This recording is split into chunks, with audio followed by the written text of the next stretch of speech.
A default philosophy of education is a phrase used to describe what results from the lack of reflection and dialogue on the part of educators, policymakers, legislators, and all other principal players in school communities about educational goals and practices. The default philosophy underlying high-stakes testing is one in which tests drive the curriculum, instructional innovation is limited, and educators are kept in large part from establishing their own goals and priorities. The phenomenon of high-stakes testing and the standards movement from which it comes emerges from a behaviorist, positivistic philosophy that emphasizes quantitative measurement. This philosophy assumes that reality is thoroughly describable by scientific, that is, rational, logical, mathematical methodologies. However, this view no longer informs the work of contemporary statisticians and psychometricians, who have taken a probabilistic view of knowledge, that what we know can be known only with a certain probability, because most knowledge is fallible, that is, the best approximation of truth until proven false. Psychometricians are careful to make a clear distinction between a measurement, that is the test score, and exactly what it is supposed to measure. For example, we all know students who have all the earmarks of academic success, but who fail to get the test questions correct. Why is this? Maybe because a test is supposed to measure achievement in terms of recalling and sometimes applying acquired knowledge, and not a measure of the student's ability to take the test. Measuring academic achievement is much more complex than making measurements, say, in geometry or calculus or in chemistry, because most tests currently in use are measures of achievement, not ability. They should be used with caution and a healthy respect for fallibility. Furthermore, psychometricians point out that many forms of achievement cannot be measured with a significant degree of accuracy and or predictive value. Nevertheless, for policymakers and other advocates of high-stakes testing, standardized tests are considered scientific and objective measurements of students' achievements of standards. But psychometricians, philosophers of education, and many knowledgeable and discerning practitioners argue that achievement of some standard is only a small part of the total education of a person and not a summative assessment of overall academic success. In general, measurement specialists advise caution in the use of standardized measures to make individual decisions about such things as remediation, grade promotion, and psychological and pedagogical diagnoses. A test should be one among many tools used to evaluate students, they argue. From a scientific standpoint, high-stakes testing cannot do all that policymakers want these tests to do. Because of the high stakes attached to tests, policy has had the unintended effect of encouraging a default philosophy of education. That is, a view of education that values highly what can be measured, the what here being everything that pertains, evidently, to academic achievement, and more problematically, it values highly the measurement itself. This does not mean that schools are philosophically doomed.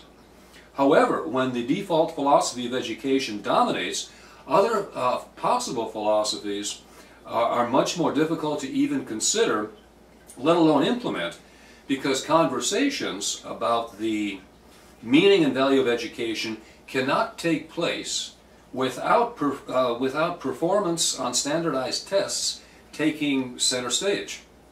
Some of the most difficult philosophies to even articulate, let alone implement, are those addressing documented gaps in academic achievement within and between students of differing ethnic, social, economic, and so-called racial designations. As stated in the text of the NCLB Act, the justification for high-stakes testing is the need for high standards for all students. The language of Title I of the Act is expressly explicit on these matters. Goal number 2 of Title I reads this way, quote, meeting the educational needs of low-achieving children in our nation's highest poverty schools, limited English proficient children, migratory children, children with disabilities, Indian children, neglected or delinquent children, and young children in need of reading assistance.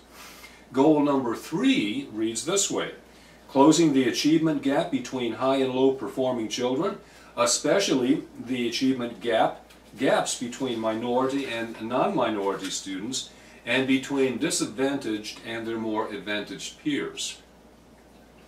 These are almost exactly the same goals articulated by other advocates of the standards movement who do not endorse high-stakes testing. For many years, these educators have insisted on the development of stronger curricula and the use of assessment to identify problem areas that need additional attention and schools that need more resources. The intention is to use educational research to help schools improve and to ensure that all students have access to high-quality curricula. High-stakes testing to support high standards is usually not a part of the accountability process. In other words, there are ways of achieving the second and third goals of Title I of the NCLB Act while maintaining high standards without the use of high-stakes testing. The concern for educational equality should be a significant part of a philosophy of education. However, I think this question needs to first be asked.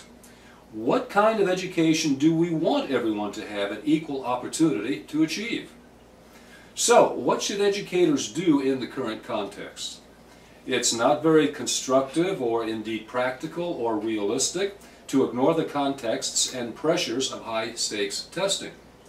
Perhaps the most important thing that's needed is a redefinition of public school accountability in which the entire school community, lawmakers, researchers, and psychometricians work together to formulate the needed types of academic standards and overall equality in education.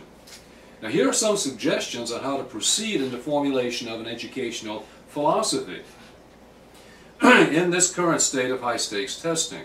Number 1, implement and maintain genuine dialogue in schools among all constituencies. Number 2, introduce or expand internal accountability in terms of multiple forms of assessment that reflect a broad curriculum that includes but is not limited to standardized tests. Number 3, engage with high standards, not with standardized tests, across the curriculum and not with limited subject matters. Number 4, use money to support goals and not on test preparation materials or activities such as organized cram sessions, after-school drilling, or pep rallies. Number 5, develop alternative accountability goals that are more meaningful than high-stakes testing measures. And lastly, number 6, increase public support and responsibility for accountability programs that is based on accurate information and knowledge and not on rumor, conjecture, and or ignorance.